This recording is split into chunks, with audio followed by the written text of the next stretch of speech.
Imagine waking up in a world with no electricity, no clean water, no hospitals, and no modern medicine.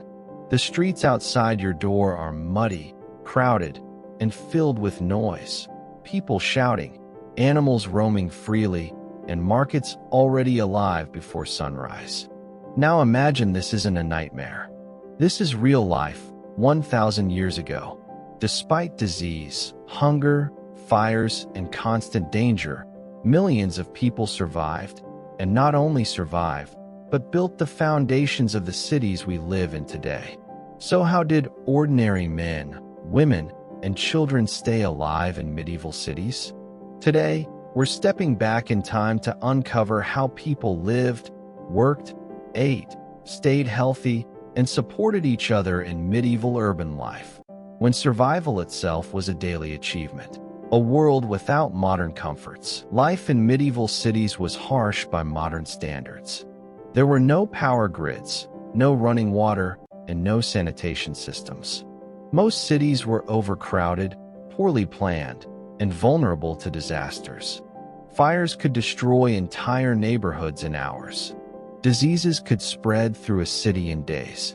Food shortages could turn deadly in weeks. Yet people adapted.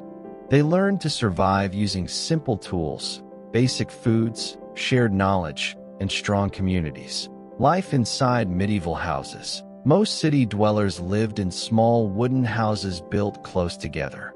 These homes were often dark, cramped, and crowded.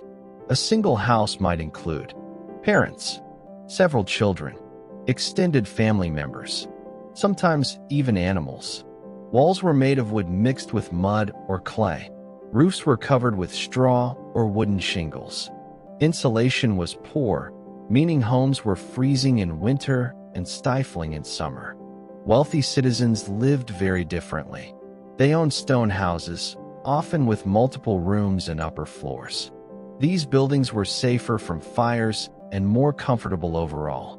Heating came from open hearths or fireplaces, but smoke filled the room because chimneys were poorly designed or missing entirely.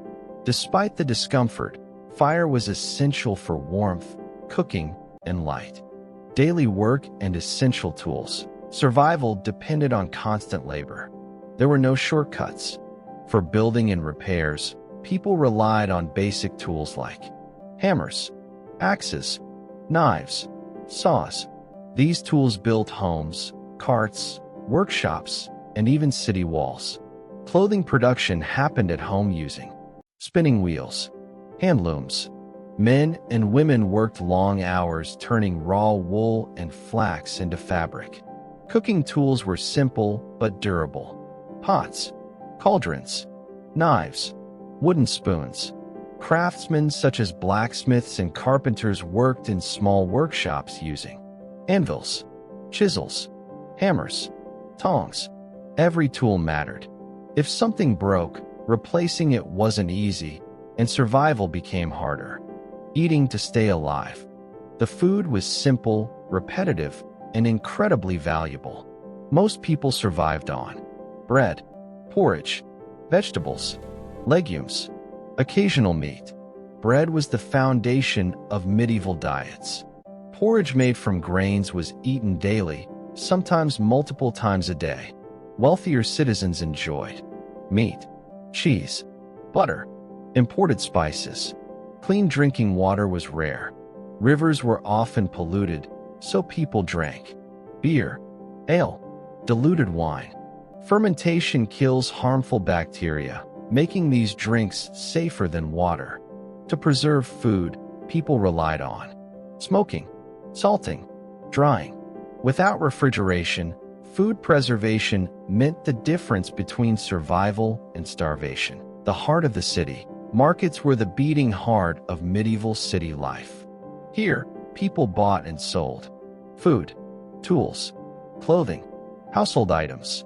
Merchants traveled long distances by horse or cart. Some journeys took weeks and were extremely dangerous due to bandits, harsh weather, and poor roads. For poor citizens, bartering was common, trading goods or labor instead of money.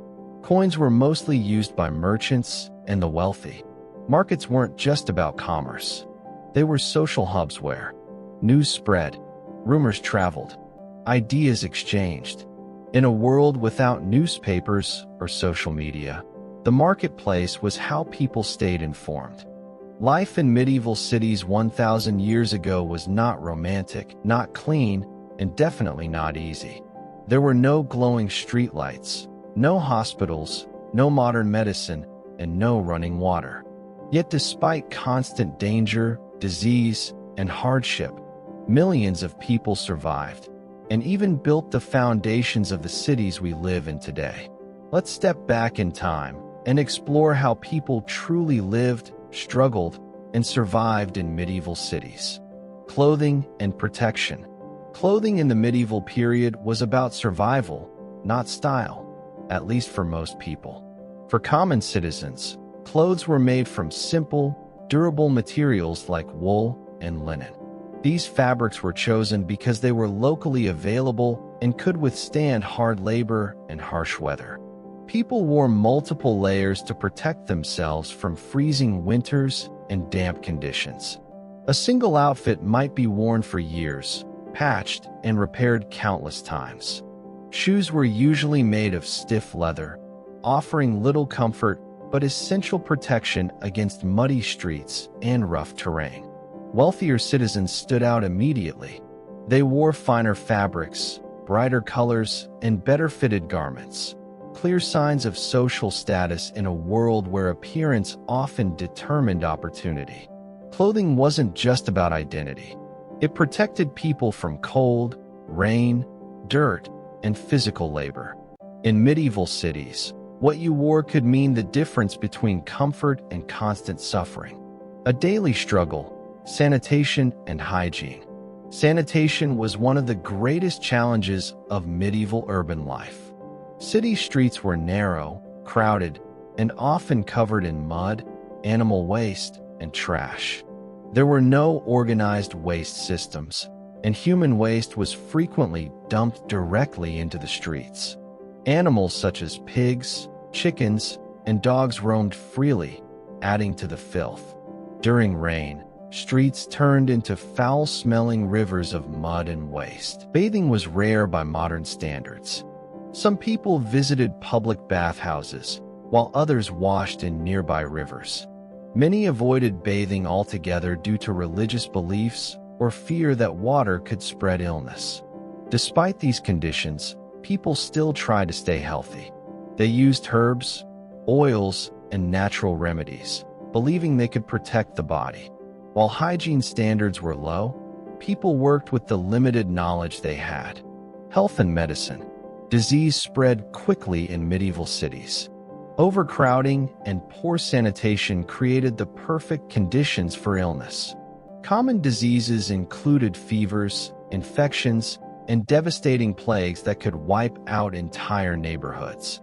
Medical knowledge was basic and often dangerous. Tools included knives, simple scalpels, and herbal mixtures. Surgeons performed procedures like wound cleaning, bloodletting, and bone setting, usually without anesthesia. Most people relied on folk medicine, passed down through generations. Healing often involved herbs, prayers, and superstition. Faith played a huge role in medicine, as many believed illness was a punishment or test from God. Survival often depended on luck, a strong immune system, and help from the community. Entertainment and leisure. Despite constant hardship, life wasn't all suffering. People found joy wherever they could. Medieval cities were filled with festivals, fairs, music, and storytelling. These events offered rare moments of escape from daily struggles. Simple games like dice, board games, and outdoor sports were popular among both adults and children. Storytellers and musicians brought news, legends, and entertainment to crowded streets and taverns. These moments of laughter and celebration strengthened social bonds and reminded people that life was still worth living. The strength of human survival. Life in medieval cities was harsh, unpredictable, and often deadly.